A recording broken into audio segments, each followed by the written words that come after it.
Magandang balita, Biblia. Juan Kapitulo 7, versikulo 53 hanggang Kapitulo 8, versikulo 11. Pinatawad ang babaeng nangalunya.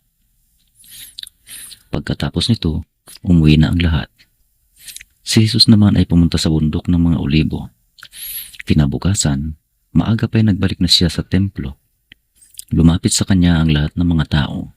Umupo siya at nagsimulang magturo. Dumating noon ang mga tagapagturo ng kautusan at mga Pariseo na may dalang isang babaeng nahuli sa pangangalunya. Iniharap nila ito sa karamihan. At sinabi kay Jesus, "Guro, ang babaeng ito ay nahuli sa aktong pangangalunya. Ayon sa kautusan ni Moises, dapat batuhin hanggang sa mamatay ang mga katulad niya. Ano naman ang masasabi ninyo?" Tinanong nila ito upang subukin siya. At nang may maiparatang sila laban sa kanya. Ngunit yumuko lamang si Jesus at sumulat sa lupa sa pamamagitan ng dalir. Patuloy sila sa pagtatanong kaya tumayo si Jesus at nagsalita. "Ang sino man sa inyo na walang kasalanan ang siyang maunang bumato sa kanya." At muli siyang yumuko at sumulat sa lupa. Nang marinig nila iyon, sila'y isa-isang umalis mula sa pinakamatanda.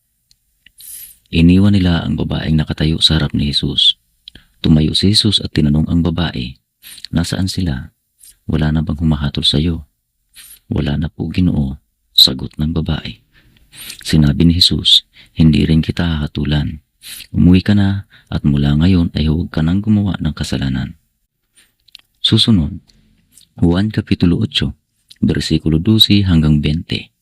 Patutuo tungkol kay Jesus.